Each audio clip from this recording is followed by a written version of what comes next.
Hey, hey, welcome to Live with Lynn. So if you're here, say hi. If you're watching the replay, be sure to type replay so I know you were here. I'm Lynn Huber, and I appreciate you being here today.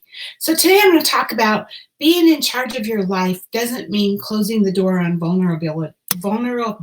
I can't say that word, vulnerability. Sorry. Anyway, I would have to pick a word that's hard to say, huh? So anyway, when people begin to take control of their own lives, it's very easy for them to overdo it with their newfound lease on life, right? You might start thinking that you have to be fully in charge all the time because any sign of weakness might cause you to falter. Hi, Anitra. Good to see you this morning.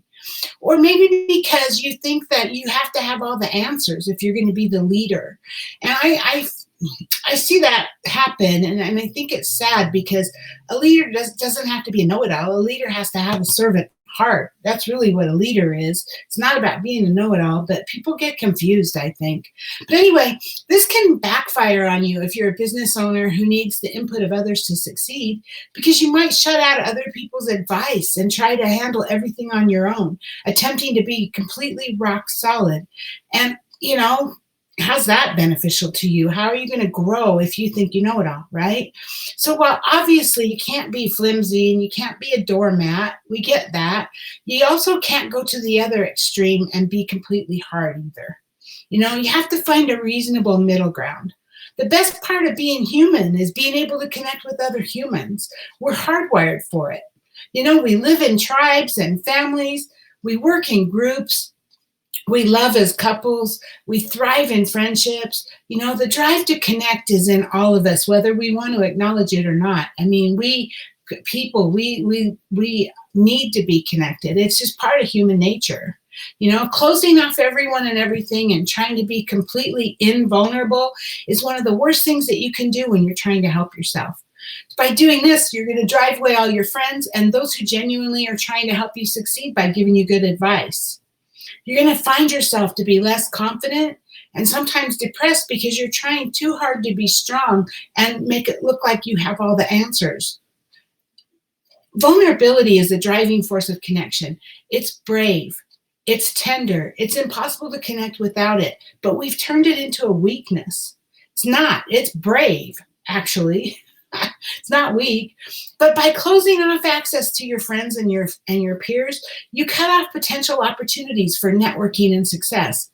You simply can't be successful or happy at either one of the extreme ends of vulnerability, right? There's a middle ground between being flimsy and rock solid when it comes to being vulnerable. You have to learn to be firm, but yet flexible enough to be able to adapt when you need to. Hi, Anitra, having a coach or reading self-help books are a great help. Don't overdo it. You will burn out. Absolutely. Absolutely. And always be learning, right? But you want to be firm yet flexible enough to just be able to adapt where you need to. Show just enough vulnerability to make you seem much more genuine and relatable. People will take you more seriously and respect you more if you acknowledge your weaknesses, but don't dwell on them too much, right? That's the sign of a true leader, and it will lead you down the path to success by opening up new opportunities. Vulnerability is, here I am, my frayed edges, my secrets, my fears, my affection. Be careful, they're precious, and I'm sharing them with you, right? In return, it invites, oh, I see you there. Where it's okay, you're safe, and then here's me. When you're being vulnerable to somebody, they're going to be more likely to be vulnerable back to you, right? Vulnerability is the openness to experiences and people and uncertainty. It's terrifying at times, but you know what? It's always brave, always. It builds trust, it builds closeness and a sense of belonging. Relationships won't thrive without it. But here's what vulnerability isn't. It's not. Vulnerability doesn't mean oversharing and offering every detail up to your life to everyone, right? It's not standing in the checkout line and sharing your life story with the person standing in line with you, right? It's about intention. There are those you hold close or you want to and who are worth taking a risk for.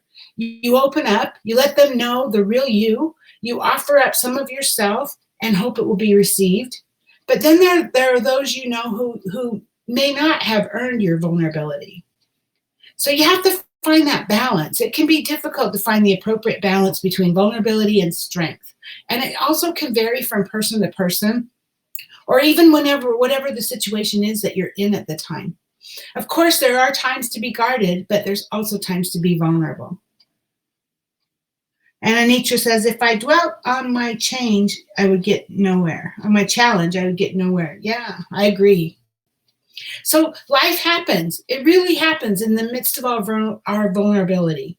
It's here in strength with the greatest of courage that we ask for help. We're the first ones to say, I love you, or we tell someone we miss them, or we ask where we stand, or how someone feels, or tell how we feel, right? That's what vulnerability is. And when we shut down our vulnerability, we shut down the possibility. There's no guarantees. There never has been. But what is certain is that we deserve more than to have our vulnerability, the greatest vehicle to connection, shut down by our fear. We don't want to have our fear get in the way of us being vulnerable. While we can't guarantee the outcome, we can have faith in our ability to cope with it. Living and loving with a vulnerable, open heart will bring its own rewards. There's no daring more honest and more courageous than that what comes with respecting our vulnerability, embracing it, and acting from it. So, hey, now I'd love to hear from you. What are your thoughts on the subject? Do you agree, disagree? You have any stories you want to share? Please get down in the comments and share your thoughts with us, because I would love to hear your stories. Thanks, Anitra, for being on live with me today, and anyone else who might be live who just hasn't said anything, or anyone who might be watching this, the replay. I appreciate you. Anyway, have a great day, and I will see you tomorrow. Bye-bye.